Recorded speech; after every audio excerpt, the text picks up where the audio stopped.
Hi, Kahoot. Today we are talking about noisy. Mm-hmm. Some people pronounce it noise. I personally am more cultured, so I pronounce it noisy. Noisy. We live in a noisy culture, as many of you know. And we think we can get used to it.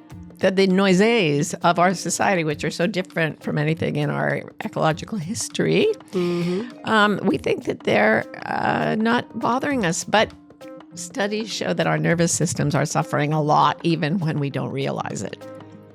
And Birdsong might just be the thing that breaks the whole thing open and changes our lives forever. Listen in. We hope you enjoy it. Yeah. Hi, I'm Martha Beck. And I'm Rowan Mangan, and this is another episode of Bewildered, the podcast for people like you and me trying to figure it all out. Am I right? Oh, my goodness. It's so hard to figure it all out. I know. What are you figuring out? All right, you asked me first. I've been having a lot of trouble with cars. Driving, but not while the car is actually in motion. It's when I'm in the driver's seat and the car's not moving. I've had a lot of incidents lately. Oh, gosh. Yeah, especially because I had cataract surgery and I come out of there kind of blurry in the eyeballs. Wow. I can't believe they let you drive after this thing. I'm running into the door frame. You let you drive. Well, I fumbled around at a lot of locked doors for a while in that parking lot. But then later I did it at the grocery store too, just like going to the wrong car and fumbling around at it. Marty, seriously, you should not be driving.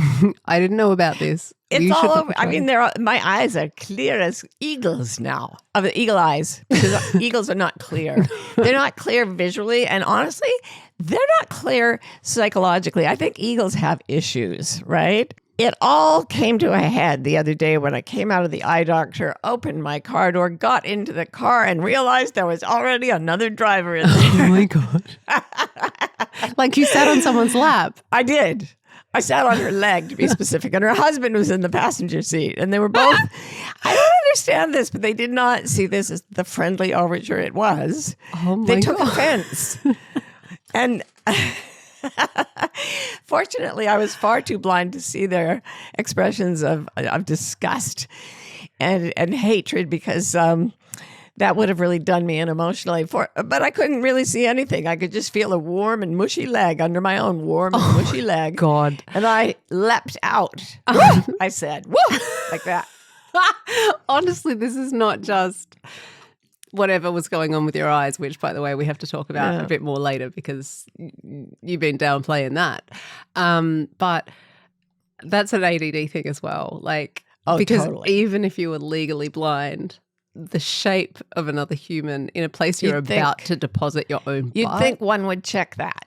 You'd think that an ordinary thinking person would just give a gander at the seat that you're about to climb into to make sure there's not, I don't know, another person in it. What sort of person was it? How do I know? I went, whoa, and got out of there and ran away. I saw a husband. I saw the foreboding shape of a husband in the passenger seat. I assume it was a husband. It was bald. That's one thing I know. And how was her thigh? Mushy and warm like my own. It was sweet. But she made a similar sound. Oh! Yeah. I'm not surprised. In fairness, I you're saying that her. you were both of you equally wronged, but you. No, I think I was definitely the aggressor in this relationship. Yeah, kidding. Yeah, and I don't know how to. It's over, but what I'm trying to figure out is how to sleep at night after that. Right. Yeah. What are you trying to figure out? How to sleep at night after hearing that story from you? No, I was thinking actually about something that you and I struggle with. So here's just to sort of set the scene for the listener. Marty is fairly well known, and I would say celebrity adjacent in some among those who have heard of me in some context. Reasonably she's well known. Sort of celebrity adjacent, and I'm Marty adjacent, and so I'm celebrity adjacent, and most of the time it's just us in our house in our pajamas, as you all well know. But not long ago, we went to a thing, and it was all about her, but I was there to carry the handbag. And there was a famous person there. Oh, God. And I won't say who it is, but it's a wonderful actor that I love very much. A genuine celebrity. Genuine celebrity. In my defense, before you go any further, he had a hat. He also had a moustache, which isn't usually his style, but, he was rocking it, of course.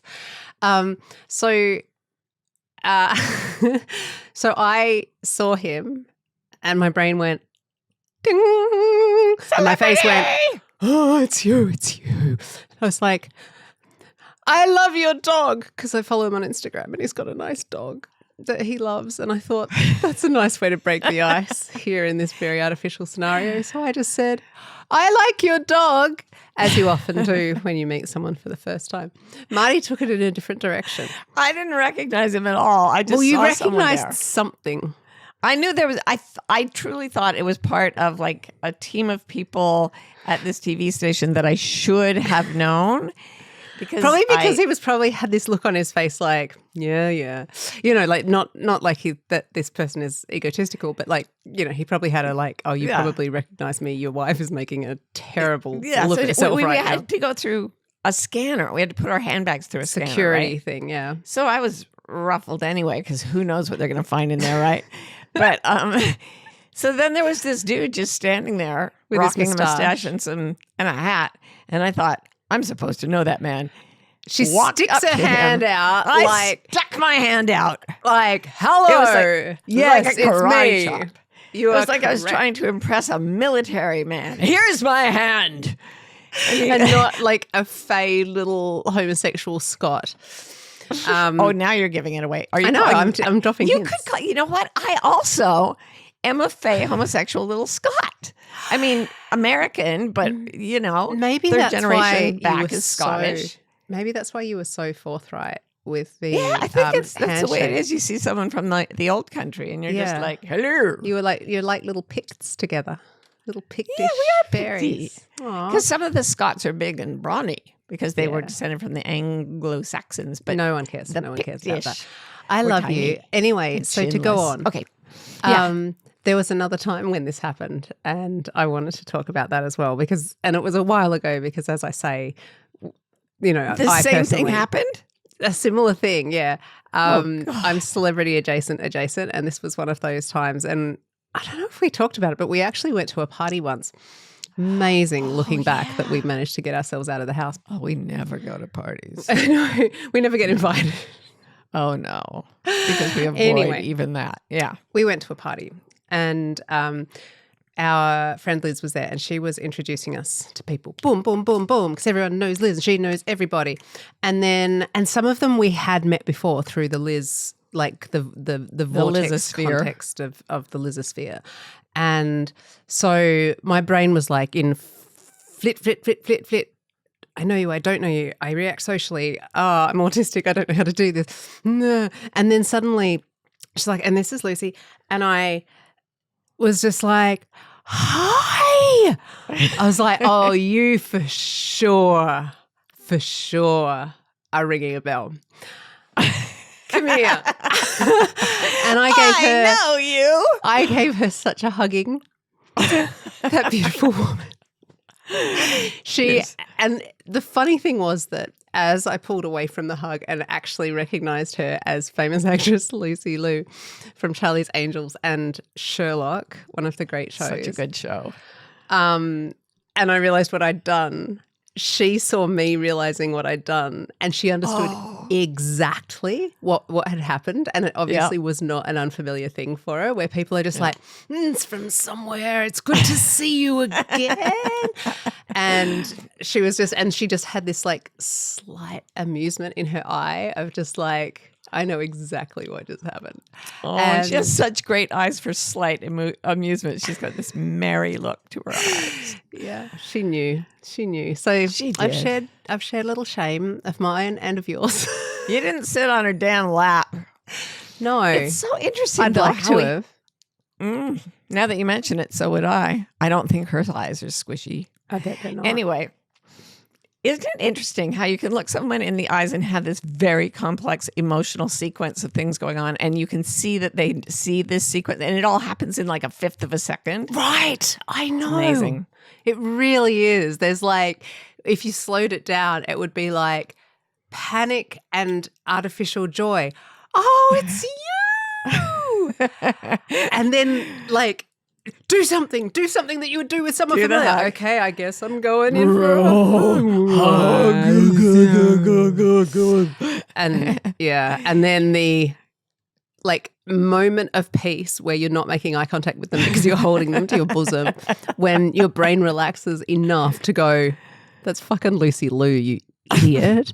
And then you like pull away a little bit too suddenly because you shouldn't have leap shrieking to the other side of the room because that was not the right thing to do to Lucy. You know what you should have said? What? To just throw her off the scent, you should have just gone, oh, there's a spider in your hair.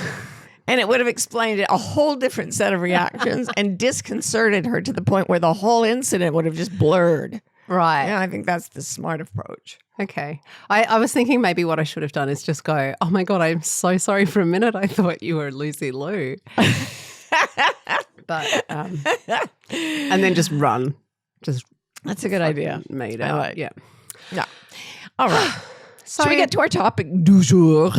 Let's. If you are enjoying Bewildered, there are a few ways you can express your support for us. You can subscribe to the pod or follow it depending on your app. It's a great way to get us in front of more people. And as always, we love a little rate and review action, especially when the reviews are kind and the ratings are high, strangely. And finally, if you really want to go to the next level with Bewildered, check out our online community, wildercommunity.com. We'll see you there. The topic of the day in this here podcast, Bewildered, it's about noisiness. It's about noisy. No, Marty. Noisy. It's about noisy. Noisy. I think you'll find it's pronounced noisy. Like the E has a little accent. Accent. Noisy. All right. Hey, we all know that we live in a noisy culture, right? Yes, we do. I think it's not like, I'm not making a subtle point when I say we are subjected to noise. We don't like silence. And I was thinking about how, like, in radio world, dead air is like the worst thing that you can possibly have. And that's like a second without noise filling it. It's like 1 second of silence is the worst thing that can happen. Yeah. Pascal said that the reason for all our misery is that we're unable to sit quietly alone in a room. And I don't think I've mentioned this on the podcast before, but when Eckhart Tolle and Oprah did this webcast together, they did it every week. And he said, why don't we just sit in silence for 30 seconds before we start and just ground in? So she did that every week. And I was in the supermarket and there was a big tabloid, Oprah pulled into a crazy cult. And the reason that it was just a bona fide, a crazy cult, was that they sat there without making any noise for almost half a minute once a week.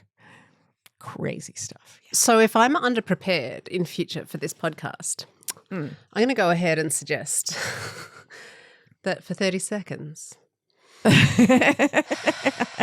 maybe longer. That is a really good idea. Before I start my speech, as I think up my speech. Right. Let us sit in silence. Let's just take some silence. Yeah. No, we don't totally. do it. No, we don't. And we definitely are afraid of it. And part of that, I think, is just that our lives are almost like built around various screechings and dingings, can I say? You know, between kids and ding, ding, ding, phone. And this is what Slack does for work. It goes like this. Sort of like that. It's less annoying, actually. It's quite a nice, soothing notification. That's pretty annoying. Yeah. Well, I may not be doing it justice. Anyway, so where there's all this dinging, there's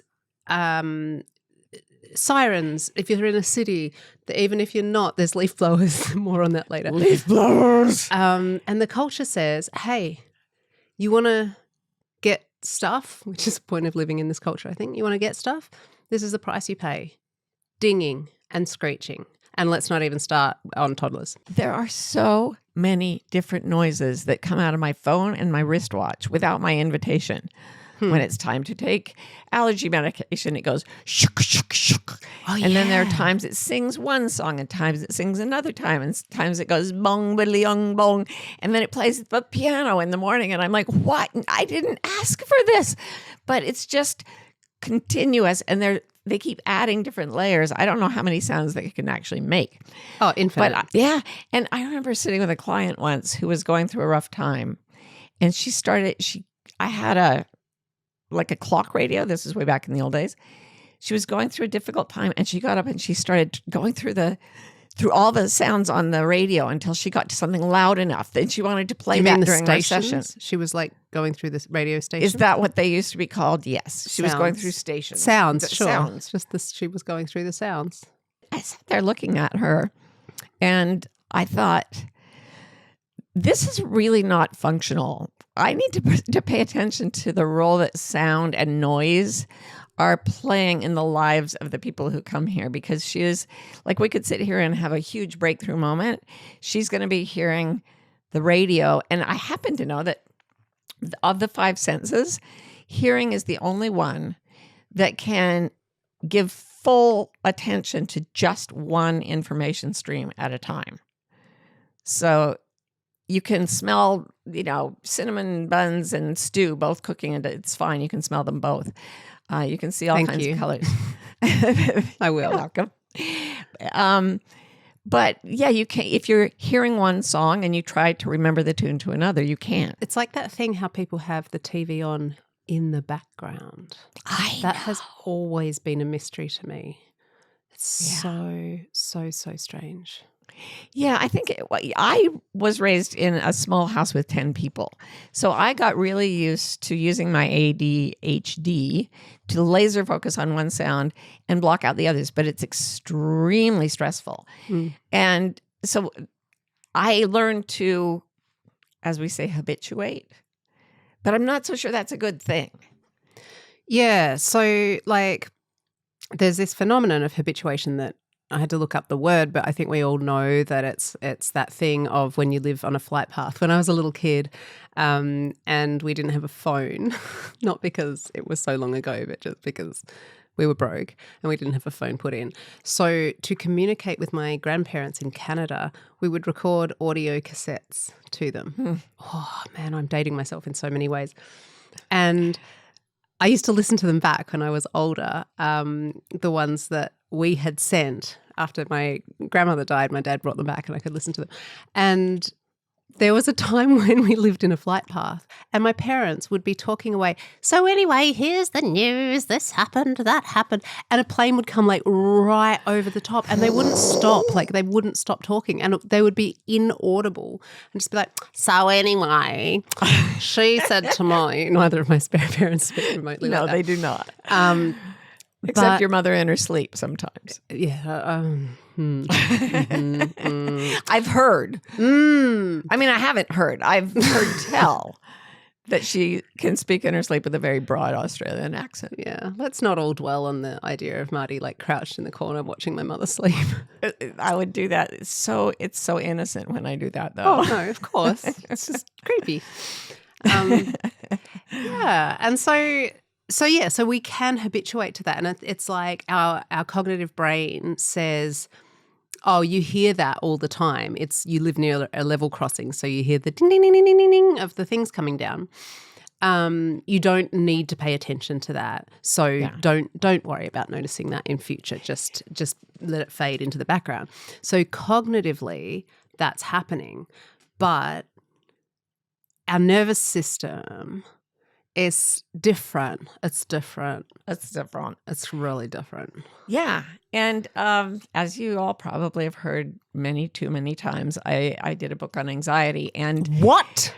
Yeah, I did. Yeah, I Anxiety. forgot to mention it. That's a great topic, and one thing by I the way. found as I was talking to people about their anxiety is they'd say, no, I'm not anxious at all. And there's nothing that makes me anxious in my environment.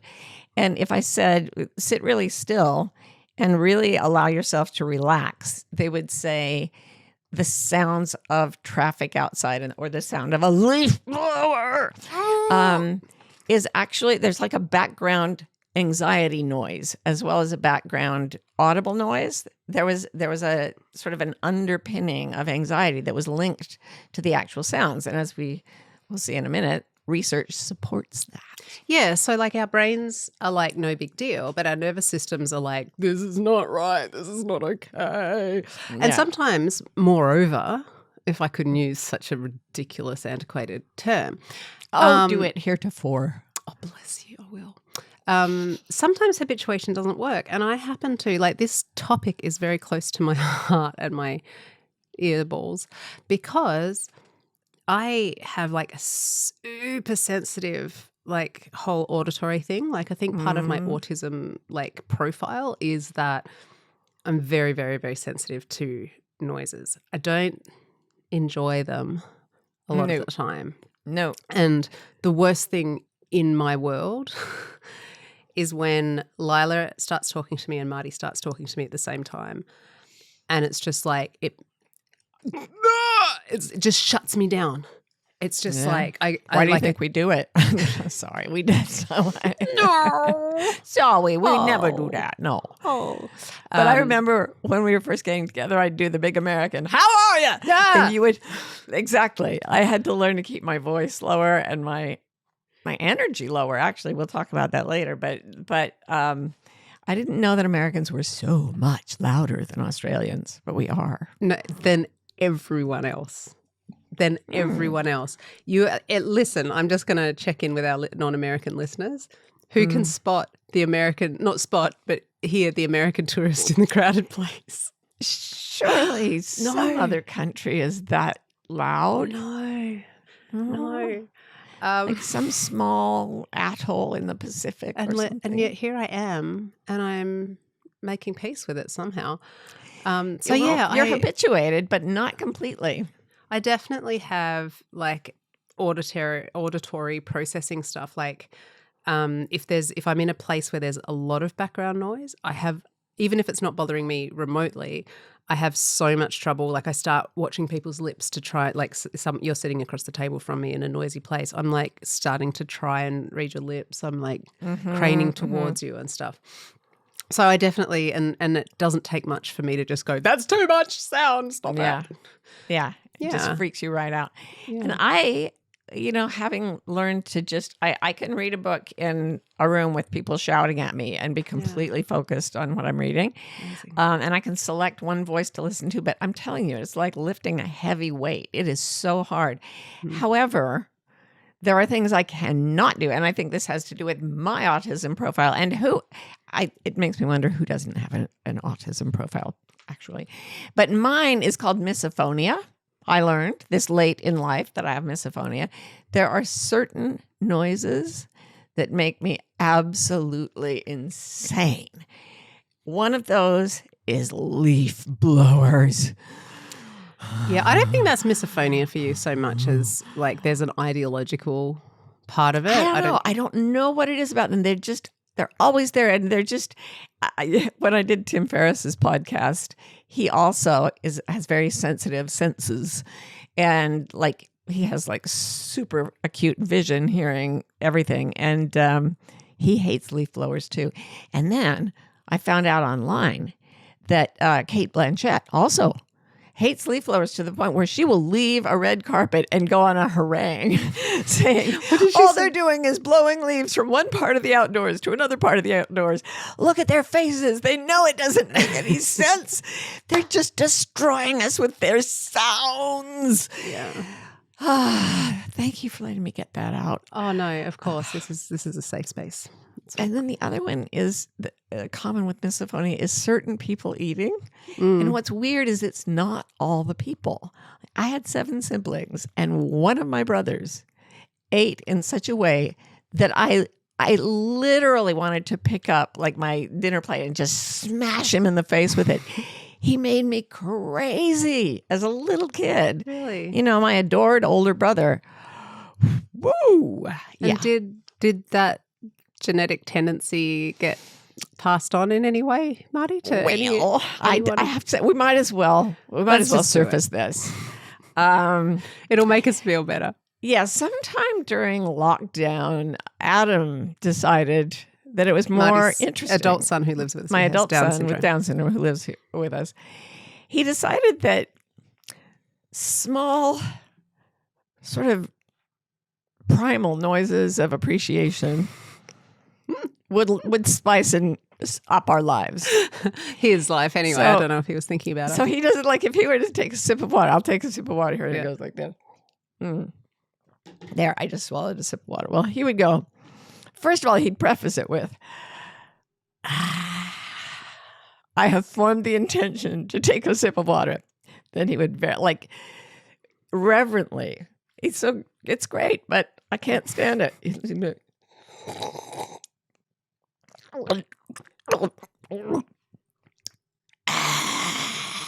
It's the at the end. It's like everything he does, he sits down. And I just have the misophonia. I love him to the ends of the earth, and he's a wonderful person. He's never done anything wrong in his life, but there are times I literally want to pick him up by the ankles and just swing him round and round and then let go. I love the very strong imagery that you paint between your brother and your son, the violent things you'd like to do to them. It's a powerful, misophonia is a powerful thing. I Googled it. Well, yeah. I mean, and it underlines our point that this is something we should really be paying attention to. Yes. Yeah. I think a lot. Let's broaden it out a little bit past the and back to the sort of environment of the culture that we live in. Like, there's this kind of this background noise that happens that we are mostly habituated to, and that does actually cause real damage, as we saw recently in the place where we get our most important information, Instagram. Yes. We saw it in Instagram, but I say that before to set Marty up so she can't come across too Harvard drink about how she presents this. Well, I'll let you tell them about this study because it's fascinating. But I have been aware for decades. Oh, sure. Of other studies. Oh, other? Yes. They were. And you can find them online, but it's not like easy or free. I'm sure it's better if you go to a library and go through a card catalog. Probably. Yes. But there are numerous studies, and I recently, in preparation for this, looked up what's called the meta study, where they take all these studies that have been done on a topic. They study the studies. They study the studies. Like a dream within a dream. Yeah, so they can get higher statistical samples and get higher degrees of probability, and it's more accurate. So they found out, I made a long list of things that go wrong when we just hear traffic noise. A list so long and so pleasing to me. Like I made her delete it. Amygdala upheaval. See, if I had it in front of me, I wouldn't have said that. Amygdala, I can't remember, but it triggers your amygdala to make you very afraid. And it causes sleep disturbance. It causes depression, it doesn't matter. anxiety. We know that it's bad for you. Alpha waves. It keeps you from having alpha waves. Yes. Yeah, so traffic noise. So it's bad. It's bad. And these are people who are habituated, and they're still having these negative health effects, mental health effects, all kinds of diminished joy in living just because of the noise of culture. Yeah, and we're not aware of it, which is kind of the key part, is that it's damaging us at the nervous system level, and we can be completely oblivious. So then the Instagram, as I fondly like to call it, the Instagram study that only showed up on my feed because she's been hijacking my algorithm with cute animal videos. So then I read with a nice video to help me, like it was a nice little visual to keep me interested. There's a study, 2022, peer-reviewed, if you don't mind. It wasn't a dream within a dream meta-study of studies. It was just a study. And what they found is they tested people, well, let me keep it simple, okay? Cut to the chase. Birdsong, traffic. Yeah. Test, mood. Birdsong, yes. Traffic, not good. No. Not good, folks. Not good at all. And actually, what was cool was that if there was a really diverse amount of birdsong, it was even more exciting. I mean, Different not exciting, kind of opposite of birds. exciting, calming and mood lifting, regulating for the nervous system. If there were more different types. Gosh, when I woke up in the Adelaide Hills in Australia, when we went to see your folks, it was like waking up on another planet. I have never because they heard were in a flight sound. path. It was hello. Oh, it's I've gone all over the world, and you wake up and there are bird songs, and they're different in every part. I mean, in Europe, the first time I woke up in Switzerland and heard, I think it was cuckoo clock. nightingales.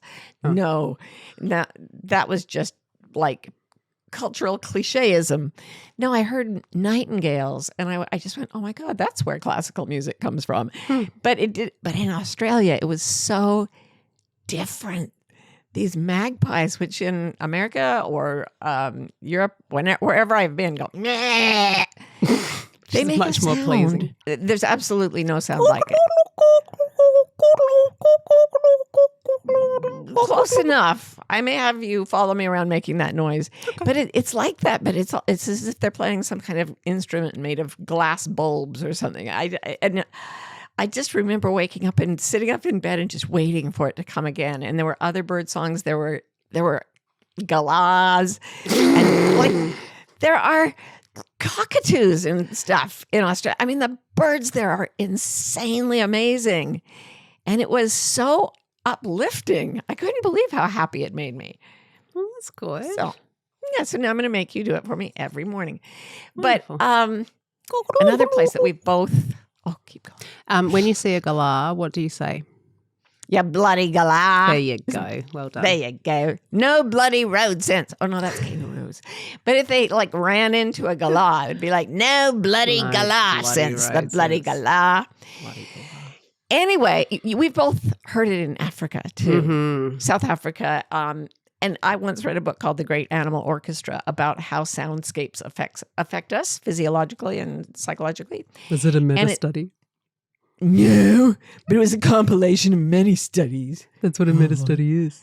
Yeah, well, that was one person, so it didn't count. It's like a dream within a dream.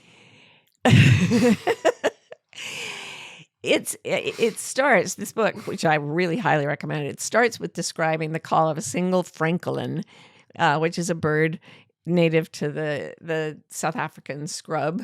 And that the francolin calls first, and then you start to hear all the bee eaters and fish eagles, and like the diversity of bird life is amazing.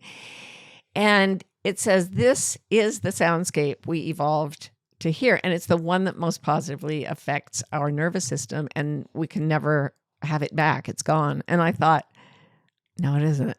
That's exactly what I hear when I wake up at Londolozi. And like, doesn't it affect you? It waking up in that place and hearing the sounds of the bush, isn't it like, is it as deep for you as it is for me? I love the bird song in South Africa. It takes my brain quite a long time to come online to audio in the morning. So it's not something, waking up to anything is not something I experience. Just horror, blind horror. What fresh hell is this is what I wake up to. But I know what you're saying. And yeah, I mean, and plus, like, the birds have got shit to say over there. Yeah. Last time they I was do. there, the wonderful Shanvati came bustling out of her house and said, I don't know what bird it was, you probably know. And she said, oh, I just need to come and look down here because I can hear them saying there's a leopard. Yeah. What They have was different? What sort of bird What was would that? that have been? I don't know if it would have been a hoopoe or a. There's one. There's the go away birds, the gray Anyway, it doesn't Anyway, we matter. don't But know. she hadn't even been listening for it. But she's not getting habituated to any alarm calls around her house and her grandchildren, right? And so she's just like, they said it was a leopard, so I came outside to check. So an alarm call is a noise that an animal or a bird makes that says there is a predator in the neighborhood or there is some kind of natural disaster or whatever. And the interesting thing about them is that they sound alarming, even to a human ear. Like the birds will be twitter, twitter, twitter, twitter, and then they'll go, "Weep, weep, Oh, shit. weep." Oh, shit. Yeah. Did you guys see that? I can make a monkey alarm call for leopards. Go on. I thought it was birds. It wasn't. It was monkeys. And that's usually a leopard, maybe a lion or a snake even. But they bounce around on your roof and make that noise. And it is alarming. And that's what alarm noises are made for. Right. They're supposed to be very attention-getting to say, there is something dangerous in the area, pay attention. And what's interesting is if you walk through nature, and most people don't have this sensibility, but people raised in the bush taught me this, that if you walk through a natural environment, there will be dead silence around you in a circle. And that is the animal life just going to ground. They're going to freeze and try to let you go past. Because you're the predator. Around that circle of silence is a circle of alarm calls. You know, squirrels going, and birds, whatever. And it's in a circle that moves with you as you move, and other animals are going away from you. So you don't actually realize, and I can say this after sitting in the forest for 6 years in California, you have no idea how much animal traffic is out there silently going about its business when we're not there. Yeah. So it's interesting because when we think about an alarm call, that alarm call is intended both to express a sense of alarm and to communicate the need for alarm, right? Be alarmed. Scary big thing with sharp teeth coming this way. Yeah. Or And so- I am in dire danger, please stop the bleeding, that kind of thing. Right. And so it's like you have to wonder that we're talking about noise, but noise is frequency. And it makes me, and I'm about to get woo, but it makes me wonder, like, where does the sound bit end, which is just, this is how many hertz or whatever, I don't know how it works. And where does my intention of my alarm call, the frequency, the energetic frequency that I am also emitting, broadcasting, transmitting, how do those interact with each other? Does that make sense? Yeah, because, you know, when somebody, like when I sat on that woman's lap and she made a sound and I made a sound, in my sound, there was not a need for attention so much as a need to disappear. But her noise was definitely an alarm call. And it was... Just picture Shan Varty coming out of her house going, they say there's a white lady sitting on their lap. So as I fled the scene, I could feel the shock in those two people that were in that car at what had happened. And they didn't keep making sounds, but I swear to God, I could feel their alarm, you know, following me. Yeah, so that was not your imagination. There's a reason that it's so incredibly awful to have a baby screaming on a plane when the plane itself is making this deafening noise, right? And yet it's the baby noise we can't handle. Why? Yeah, good point. Because our evolution doesn't have anything to say about the noise of an airplane, except it's loud, I'm afraid. Okay, nothing's happening. I guess I'll deal with it. But about a baby crying, our nervous system gets very into it. That means I need to pay attention. There is a baby in distress. I need to go there. Or if someone starts having a panic attack, this has happened to me on planes before, and just starts screaming on a plane, the whole plane is like, ah! Everybody else starts screaming. It is an alarm call of a human being, and we evolved to react to it with intense focus and activity. And so if we're programmed by evolution to react a certain way to certain frequencies, and that sound frequencies convey emotional urgency, is it possible that the culture can hijack that it does. evolutionary tendency Yes. and make money out of it. Oh, so much money. Yes. And people all over the world are going, what noise gets the most attention? Oh, it's the sound of something that's highly alarming. Ding. Let's make, yeah. Ding, ding, ding. And it's interesting because when I first started hearing the dings, it wasn't as intense. Once I learned to connect them with that sound means I'm supposed to pay attention to someone. It became, those dings have the same quality for me as a baby crying. Like, I can't pay attention. No, I won't. I mustn't. I'm trying to focus on something else. But it's not like a bird song outside the window, which truly does not bother me at all. Right? Because it's not focused on you. It's like just happening beside you, but not at you. And the ding is coming at you. And the baby crying is coming at you. There's a level of focus to it and demand in it. And when you have two people talking to you, let alone more, if there are 3 or 4 people talking to you, like it's beyond belief, it's incredibly distressing for you. It is, but you love walking along the streets in New York and hearing the babble of human voices in conversation. Doesn't bother you at all, right? Yeah, and that's why I think there's 2 things, I reckon. Thing one, if it's pointing at me, if it's someone demanding something from me, and that can be a ding of a text message or a screech of a child, mummy, there's poo in my pants, for instance. Those things are coming at me, and that's really different from something being ambient, right?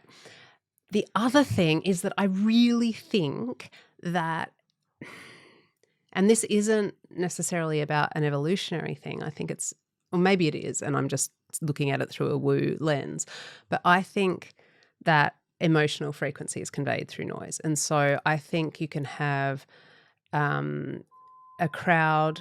There's a truck reversing outside. I heard that. And I was like, what is that now? What is that noise? I'm going to run you over. Emotional frequency carried by noise. So you could have a distressed, angry crowd. No, maybe not angry, but like there being discontent in a crowd, and that noise would hit your nervous system, especially if you're like a sensitive little bunny like I am and you are, like a lot of us other butterflies. That's going to hit me differently. But I was saying to you when we were chatting about this topic that if I'm in New York walking down the street and it's like Sunday brunch time and there's all the restaurants and everyone's sitting outside having a lovely conversation, that can be quite noisy. And it enlivens me. Its effect on my nervous system is net positive. And I don't think that's association or any sort of mental gymnastics that's happening. I genuinely think it hits my nervous system differently because it contains a different emotional frequency. For what it's worth, probably bullshit. Yeah. That's how I feel. Oh, well, what I'm getting out of this is that there's a certain amount of reaction to noise that we can't control. Like you could hear traffic noise, be habituated to it, think nothing of it, and have it destroying your sleep and keeping you from alpha waves and triggering your amygdala to make you afraid. And you don't even know that's happening. And if there's an alarm call, you're going to have a very strong reaction and you can't really control that. But there's also a level in which you have some say, you have some deciding power, because it's about what the sound means to you. And you can, if you hear a sound 2 ways, if an American says, "Hi, yo," what does that mean? What do you make that mean? In the voice of one of the coaches I used to train, she would say, what was that? What does that, you make that mean? If you hear people in a crowd and it sounds this way, what do you make it mean? Or that way? Okay. No? Can I just tell you how? Please. I mean, it's so layered because if I heard that and I didn't have any other context, I would think act straight and like don't talk politics. If I heard howdy y'all or something like that. Oh, wow. Yeah, like that. I only have a limited amount of cultural context, right? And so if I hear like just generic Southern, Yeah. Yeah. That is so interesting. If it's coming out of a white so person. interesting. And I can imagine that there are many, many, many ways that people might speak to me or interact with me or cause noise that I would take to mean something dangerous or take to mean it would make me uneasy. Yeah. It's interesting because we were talking also as we were chatting about my favorite spiritual teacher, Byron Katie, and how I was with her at her apartment in Santa Monica, and she was exulting, just joyful about the babble of voices walking past on the sidewalk. And then she said, "Oh, I know why I wanted to buy this place. It's because this was the worst place in the world to me until I had my sort of breakthrough experience." She had this major, massive shift in her life. That was like an enlightenment experience. She was miserable before it. She was happy ever after. She's still happy. But it was the very thing that had disturbed her the most when she interpreted people as frightening things. She just interpreted people as being frightening, I think. And then after she had a breakthrough, things didn't mean the same things to her. Sounds didn't. Yeah, it is coming through a filter, is what you're saying. Yeah, and I think maybe we have some ability to adjust the filter. I mean, what if we went to all the people in all those meta studies who were having a negative effect from traffic noise and said, let's meditate on the sound of traffic noise and make it mean something soothing, make it mean something beautiful. I don't think it's in our nature, but I think maybe it's in the range of possibility. So interesting.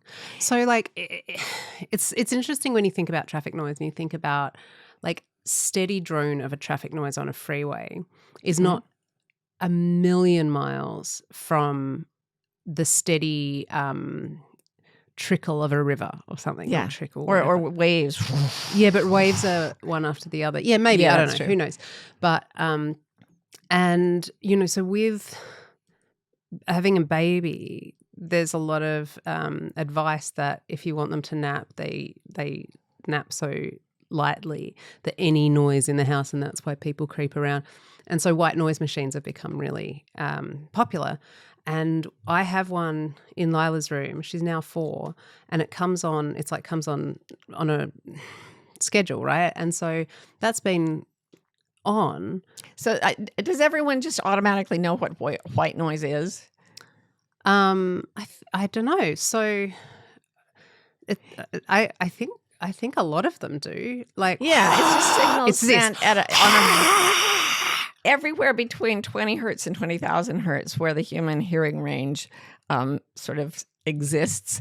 White noise just activates every level at White the same noise time. transmits on every frequency. Yeah, That's right. Yeah, and it just goes and.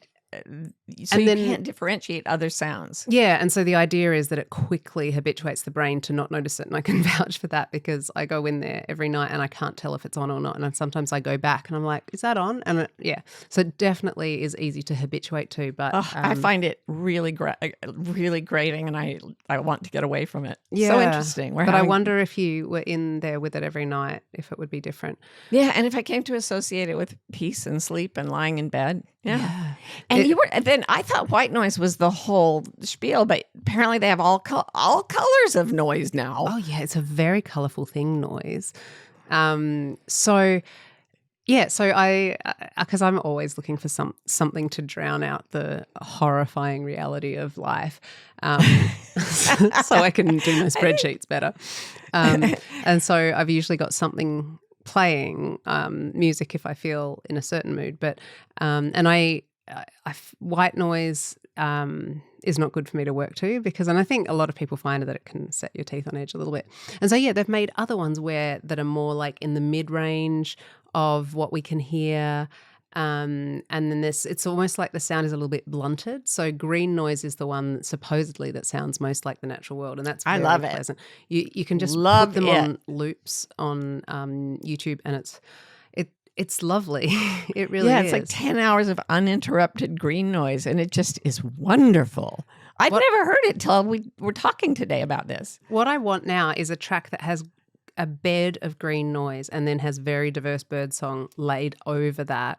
That could be just like my resting You could background. totally do that. We could do You that. could use, and that's one way, that inexpensively for anybody who's got phones and laptops, whatever, you could put green noise on one thing and Birdsong on the other thing, and have two different things for free, and maybe really affect your nervous system.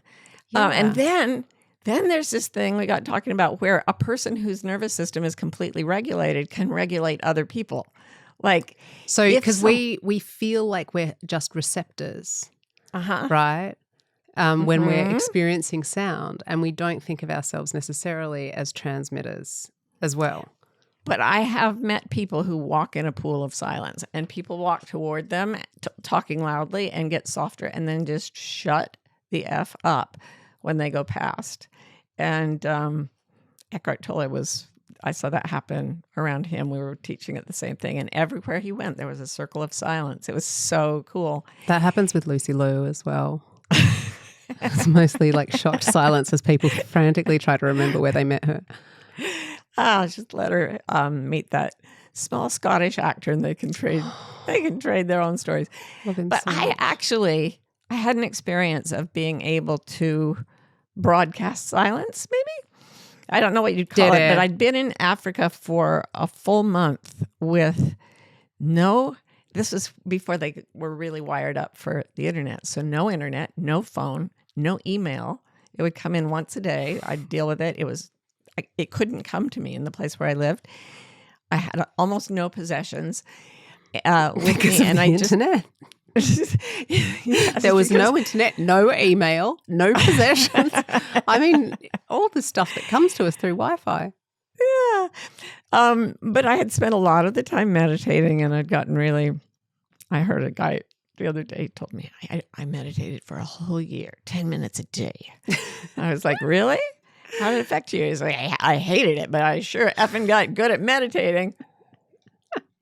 And I was like, oh, I love you, sweetheart. Try it for 6 hours. I would meditate for a long time, and I would hear the circle of alarm calls shrinking around me, and the pool of dead silence, dead air. Maybe that's why we hate dead air so much. It means, there's a predator right there. But the alarm calls would get smaller and smaller, and then I could hear the chitter chatter of the regular birdsong outside the circle of alarm calls. And then the alarm calls would maybe be one bird right over my head, and then it went away. And suddenly animals were just everywhere. So I went back to Phoenix, and I took a walk in the evening on a golf course, because it's the only place you can stand to walk in summer heat in Phoenix. It's cooler on the golf course. So I was walking along. Suburban hellscapes. Yeah. I was hearing, but it has a lot of bird life. The Sonoran Desert is the most biologically diverse desert in the world. So there were mockingbirds. No, I totally believe you, but it's still a freaking golf course, On the other hand, I think they call it Phoenix because birds frequently just burst into flame spontaneously there, because I almost did. Anyway, I could walk in a circle of silence, and I pulled in my energy, and I pulled in my energy, and I know it was energetic. I'm sorry if it sounds woo-woo. It's a real thing. And if I don't pull it in the morning before Rose had her coffee, we get into problems.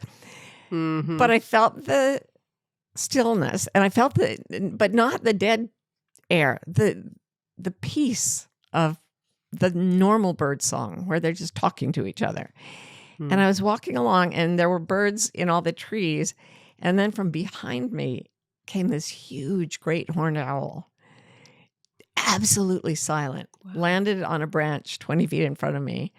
I kept walking right under him and walked a few feet, and then he came from behind me again, and he went to the next tree and the next tree. And he stayed with me for like half a mile. What do you think that is? I'm going to sound really airy-fairy if I talk about this, but look at the internet. If you can joke all you want about my internet being full of animals, but we see that they are doing things like going to get help for another animal. A dolphin will go get help for a turtle that's stuck in a plastic thing, and once the turtle's been freed by a human, the dolphin brings it a sponge as a reward. There's a lot going on out there, and all of it is nonverbal, obviously. And some of it is sound, but a lot of it is beyond the 20 to 20,000 hertz. Maybe it's some form of sound still. But there is a love of affinity, I think. In Hinduism, they call it the splendor of recognition, when the consciousness in one being recognizes that the consciousness in another being is just like itself. It's like when babies, one of the things I love most about babies is that they're obsessed with babies. Like you'll have a 1-year-old or a 1.5-year-old in a stroller pushing them along. And if they see even a 2-year-old, they'll go, baby, it's a baby. I think there is this love that is communicated when the noise of the culture is gone and the soundscape and emotionscape of our true nature is simply allowed to find its homeostasis, find its natural level. Yeah. So we can kind of attend to that in a way. And you know, like if we want our nervous systems to feel wilder and less co-opted by the interests of the culture, we can like move towards that kind of diversity and song that we encounter in a healthy and unafraid ecosystem, right? Yeah, it's never meant to be one voice. It's always meant to be a symphony. And just talking about this subject got me more aware and more sensitized. And I think once you just remember to sense back into your nervous system and allow your reactions to sound, even if they say, I don't like that leaf blower or I don't like the traffic noise, at least that's starting from a true place to say, what can I do now with my green noise machine? Yeah. So we kind of can be sensitive to our sensitivity and try to manage what's coming in, but we also can remember that we can also choose to transmit a certain frequency too, and that creatures around us, including human creatures, on some level are being affected by that. And you know, I think both of those things are a big part of how we stay wild. We hope you're enjoying Bewildered. If you're in the USA and want to be notified when a new episode comes out, text the word WILD to 570-873-0144. We're also on Instagram. Our handle is Bewildered Podcast. You can follow us to get updates, hear funny snippets and outtakes, and chat with other fans of the show. Bewildered is produced by Scott Forster with support from the brilliant team at MBI. And remember, if you're having fun, please rate and review and stay wild.